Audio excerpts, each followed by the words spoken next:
Coming up on BG24 News, one student got something from his meal he did not order.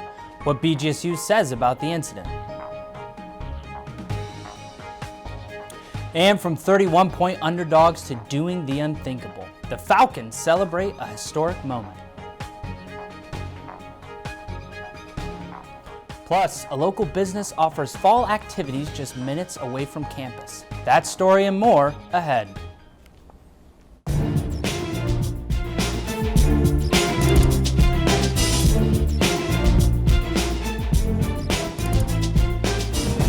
Live from the campus of Bowling Green State University.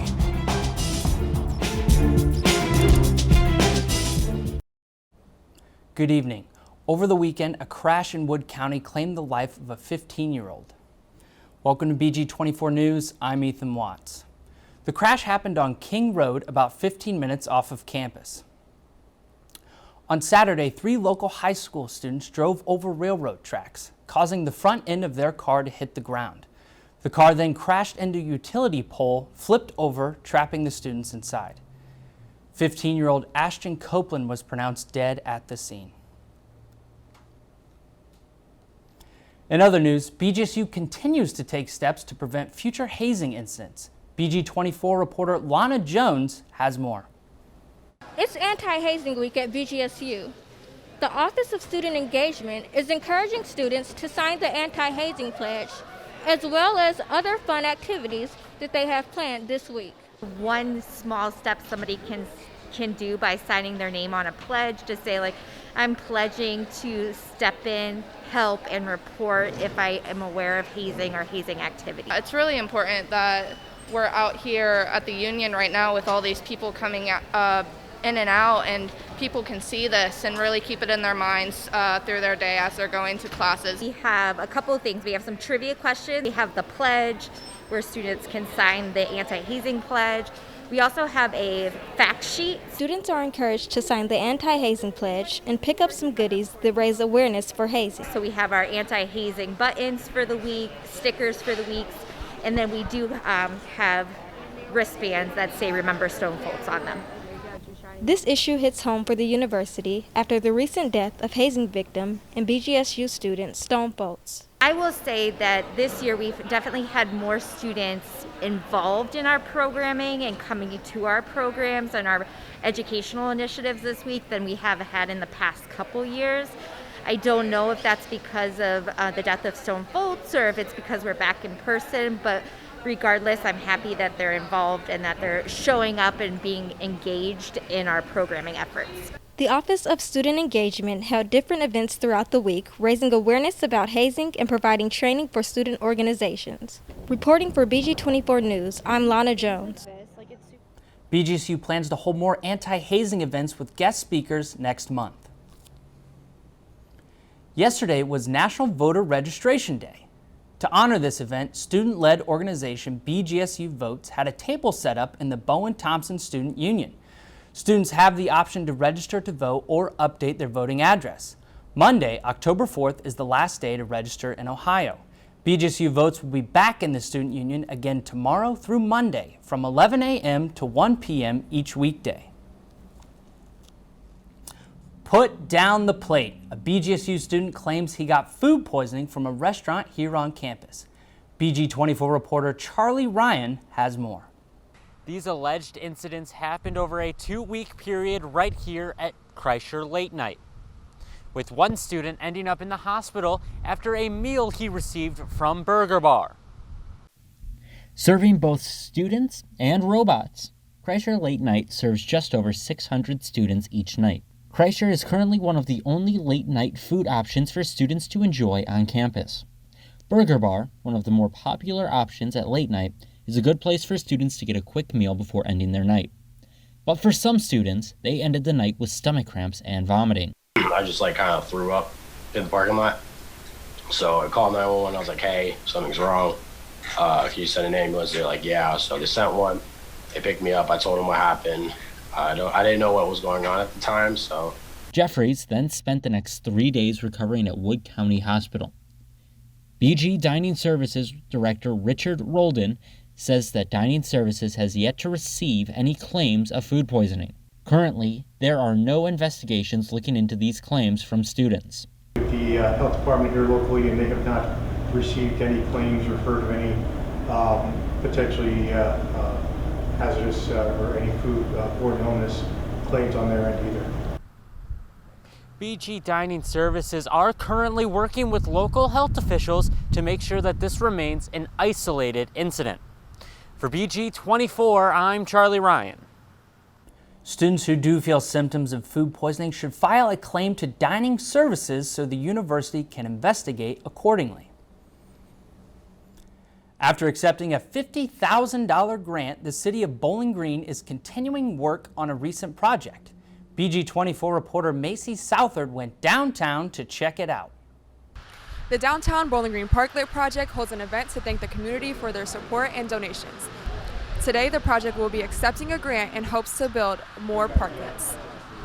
So, as one of the recipients, T-Mobile would like to award Bowling Green with $50,000. In hopes for a better downtown atmosphere, Rachel Phipps thinks the parklets will attract more people.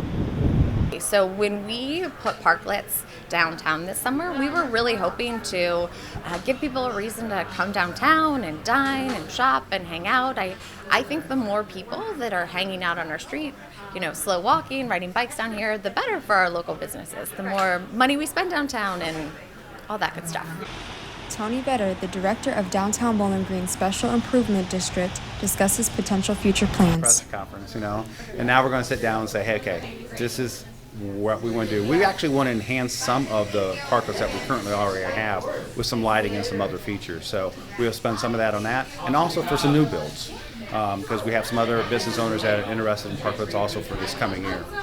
To help, you can donate to the Parklet Project at downtownbgohio.org/parklet-project. For BG24 News, I'm Macy Southard. The parklets are scheduled for installation each year starting on April 1st and must be removed by November 1st.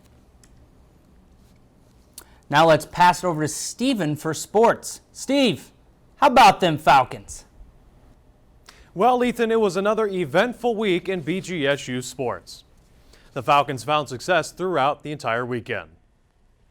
BGSU men's soccer was on the road Friday afternoon in Buffalo, New York to take on the Canisius Golden Griffins. After a pair of goals from Joey Akpunonu and Kyle Cusimano, the Falcons led 2-0 going into halftime. The Golden Griffins would challenge them in the second half, but great defense and goalkeeping from junior Logan Kowalsk would push the Falcons to a 2-1 victory for the team's fourth win in a row. The men are back in action tonight in Columbus to take on Ohio State. And the BGSU women's soccer team fell to Northern Illinois on Sunday 2-1. The Huskies would jump out to a 2-0 lead in the first half, but the Falcons would make a push in the second. Jasmine Disselhoff scored in the 84th minute to cut the lead in half, but the efforts would not be enough. Coach Jimmy Walker expressed that his team just did not have enough efficient play to get their second straight win. Today wasn't good enough from us. We conceded more goals today than we did all of last season in the MAC. We had 28 shots and couldn't finish our chances, and it took a defender to score a goal today. So it wasn't our day. We weren't good enough in front of goal, weren't good enough at the back, and that's what's going to happen if you don't come to play. BGSU volleyball had some MAC action this past weekend, traveling to Akron to take on the Zips. The Falcons swept them on Friday and won 3-1 on Saturday. In Friday's match, the Falcons would be led by Petra Indrova with 13 kills and Hannah Loeb with 32 assists. In Saturday's matchup, the Falcons would win 3-1 with standout performances again by Indrova and Loeb. Indrova would finish the day with 21 kills and Loeb with a season-high 57 assists. The team will be at the Stro this weekend to take on Buffalo. And the great weekend for BG would be capped off with an amazing day on the gridiron.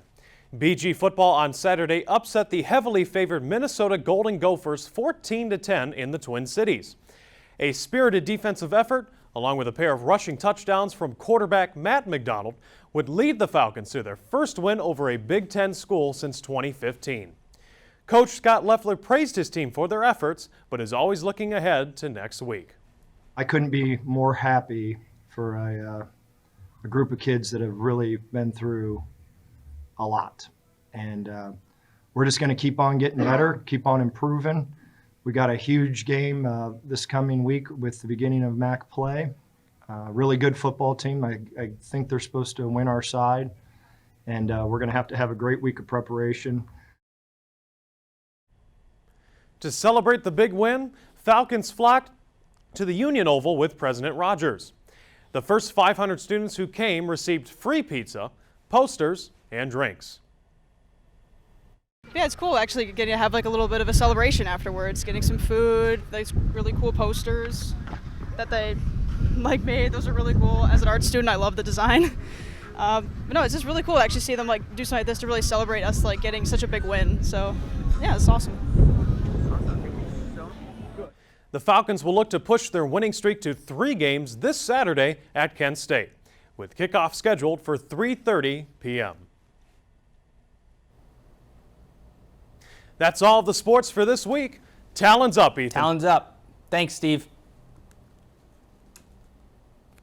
Well, leaves are turning and the weather is perfect. I had the chance to get off of campus and check out a local pumpkin patch. Just 10 minutes away, off of North Dixie Highway, the Pumpkin Peddler resides, ready to bring fall festivities. The farm is open every day of the week from noon until dark. It opens Saturdays at 10 a.m. and 11 a.m. on Sundays. There is no entry fee to get onto the farm or to enjoy a hay ride through the Johnson's Tree Farm on the weekends.